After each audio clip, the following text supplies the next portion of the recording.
Thank you, and thanks for having me. I feel very small. Okay. So I'm Nicole. I'm the HLF project coordinator at the National Galleries of Scotland, and I'm here to talk to you about the tangential benefits of digitisation. So we are digitising our artworks at the moment, our collection of hundreds of thousands of artworks. We've only just started, and as we've heard already today, that it's difficult to get funding for such ventures. We are funding ours mainly through an HLF grant to set up a Skills for the Future traineeship. We put in our grant in the end of 2013, and we were successful in that, and we started in December 2014.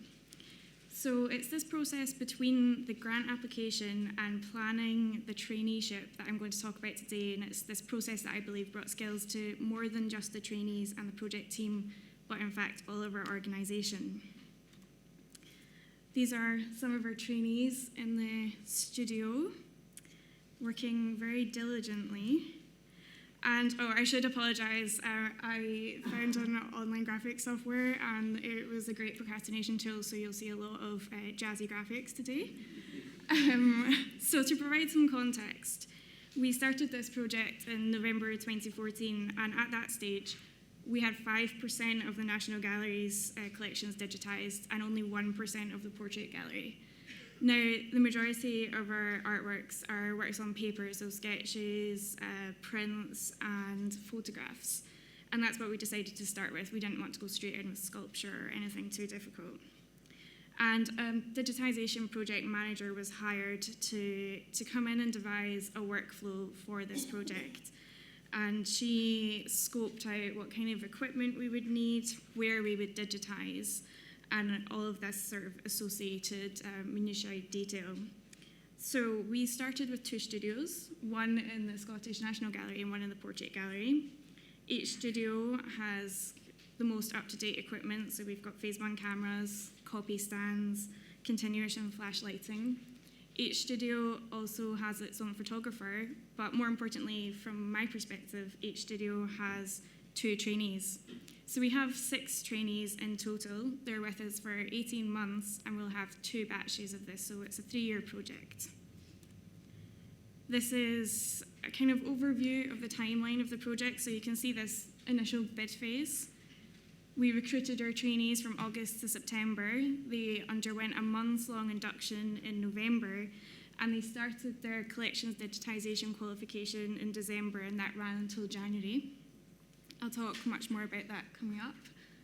They then went on to a hands-on training phase, and the bulk of their work follows on in that in 3 20-week rotations, and they rotate around 3 studios, so the 2 that I've already mentioned, and also the studio of the National Library of Scotland, who are a partner in our project.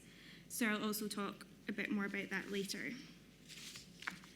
So you can probably tell from this timeline that the skills traineeship followed on very, very closely behind the mass digitisation designing of the workflow. And I'm not going to lie, that was quite stressful. The workflow was being planned right up to the last moment. The studios only became active in December 2014, and our trainees were already in place by that point. So there was a lot of work going on, but at the same time, this was actually quite beneficial, because while this workflow was being designed and I was able to see this process, I was thinking, how are we going to train our trainees? So basically, I just went to a lot of meetings and had many questions, including, what skills are we giving to the trainees? What do we need to teach them to allow them to be effective digitisers? Who in our organisation is able to teach these skills? Which department are they going to come from, and how much time are we going to have to ask for each department to give up their staff members on top of their day job to teach this?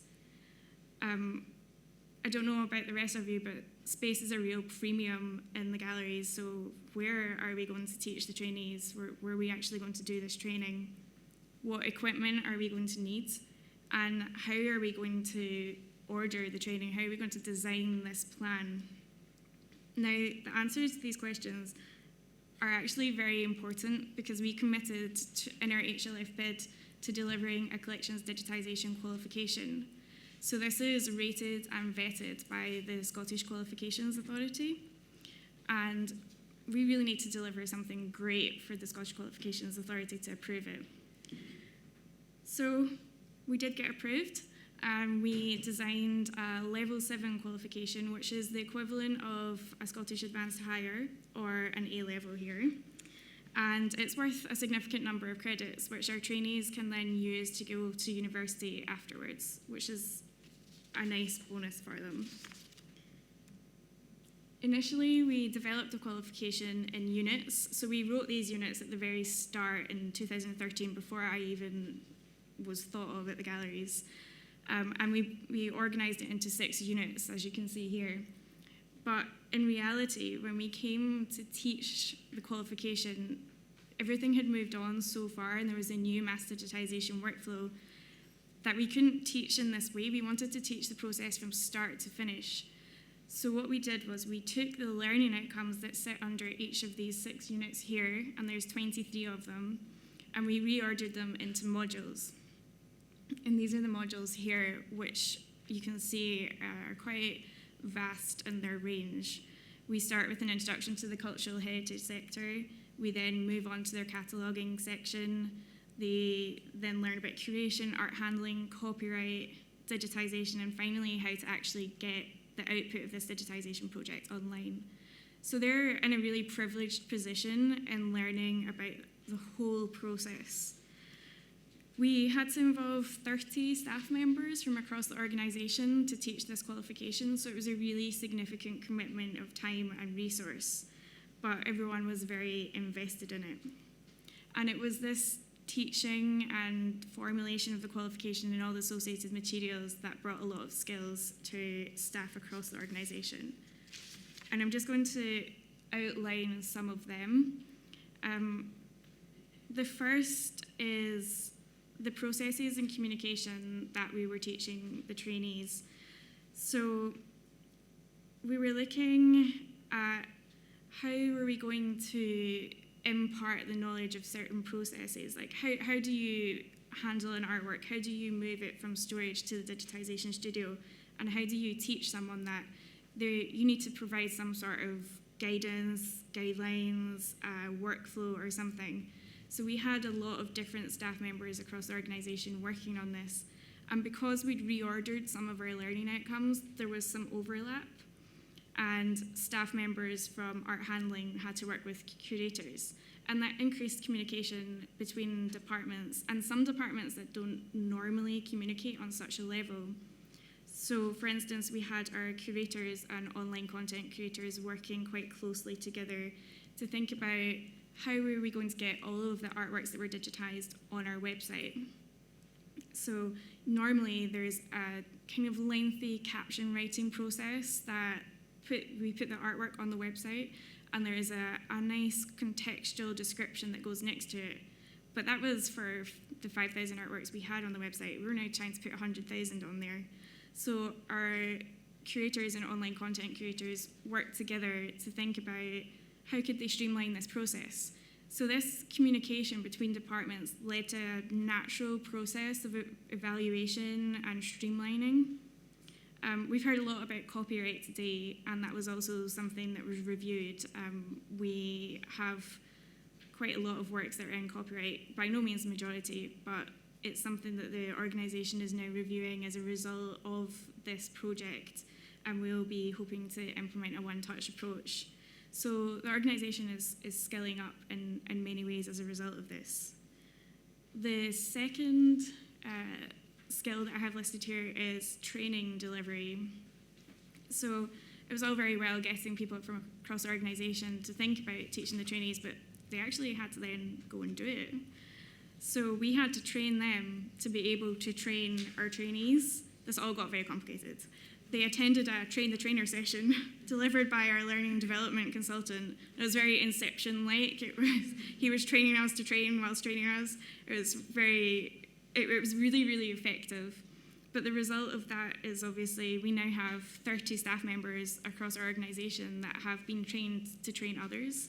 So it doesn't need to be trainees. It can be new staff. It can be volunteers. It can be implemented at the start of projects. So it's been a really, really useful exercise for us. And then number 3 is associated with this. This is the creation of teaching materials to supplement this training. So the trainees are delivered training by a person, practically or theoretically, but they also need to have something to take away with them, some sort of written guidance or guidelines that they can formulate into their portfolio and look back to later. So we had our trainers looking at how to write these guidelines, and that really makes you look critically at what you're teaching. And this was a really useful exercise, and much like skill number 1, it led to a natural process of evaluation. And then attached to this is number 4, so that's assessing. So as I mentioned, this is an SQA qualification. So the trainees have to prove that they've achieved each and every learning outcome and each unit. So our trainers had to work out how were they going to assess them and have some evidence attached to this that they can give to the SQA to say, yeah, our trainees are qualified, they know what they're doing. So they had to, again, go back to the process, break it down step by step, and think about it extremely critically and really quantify what they thought was a pass. What did the trainee need to show that, was evidence of them understanding a cataloguing system? And the process of doing this really, again, made the trainers and assessors look at things with a critical eye. And I keep coming back to it, but it was this reevaluation that really helped scale up the organisation and improve some of our processes. And in addition to that, these assessors and trainers now have this experience to put on their CV that was never in their job description. This is an extra bonus, although I'm not sure they viewed it that way at the start. Number 5 is something that's slightly different, that is verifying assessments. And that, again, is a stipulation from the Scottish Qualifications Authority. They need to have some sort of reassurance that the qualification that we are delivering, we are assessing consistently. So we had extra experts come in from across the organisation, on top of the 30 that we'd already trained, to look at the assessments and sample them to see that the assessors had made fair judgment. And this process involved, getting the assessors together with the internal verifiers and talking about the material that they developed, how they were going to teach the trainees, how the assessments worked. So that was great. That was really useful in developing skills and organisational knowledge. Number 6 is partnership working. So I've already mentioned that we worked with the National Library of Scotland, and we've heard a lot about collaboration today.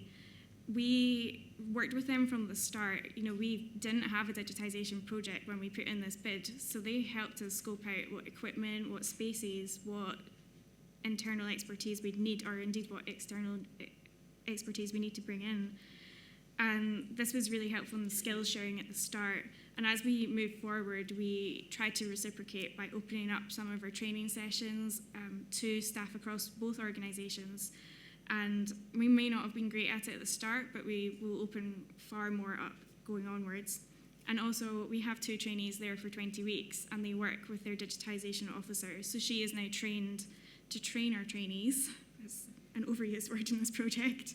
And she's gained new skills. So the last 2 I want to mention here are slightly more abstract. The first is organisational awareness. So we have, 6 young people in our organisation working with a kind of traditional place. They're enthusiastic, they're passionate, they question things, they ask us why we do things a certain way, and they challenge our existing staff, and that's really useful. They've worked across different departments during their induction phase, so they worked with the visitor services team, the education team, and this has grown an organisational awareness across all different departments, which has been great because more people are aware of this resource that we're creating, and that means that maybe they'll be comfortable in coming to approach us and think of new creative ways to use this resource, or ways that the education team, for example, could use our digitised output. And finally, leading on from that is number 8. I might have some lofty aspirations here, but I see it as contributing to a culture shift within the organisation. Although we're teaching a collections digitisation traineeship, we do encourage our trainees to seek different opportunities. For instance, we've had them present to our senior management team ideas that they could, that the organisation could implement for using the digitised output. And some of them are crazy ideas, Oculus Rift and things that we won't maybe accomplish anytime soon, but it's great to see this kind of blue sky thinking met with the sort of reality and the expertise of the senior management team, and then meeting somewhere in between to create something really exciting and new in terms of our digitisation project. So with all complex projects, there are lessons to be learned. I would probably ask for more time. I know I said it was useful to kind of do things all at once, but it might have been nice to have a wee bit of a buffer. We want to open up more of our training sessions and hopefully make more of our training resources available to organisations and hopefully, beyond. And one final jazzy graphic.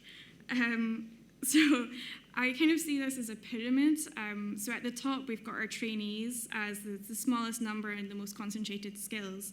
But as we move downwards, we involve more people and we teach them more skills, and it becomes sort of more abstract and tangential. But essentially, when we get down to the bottom of organisational awareness and culture shift, we can see how this project has really benefited all of the organisation and everyone involved.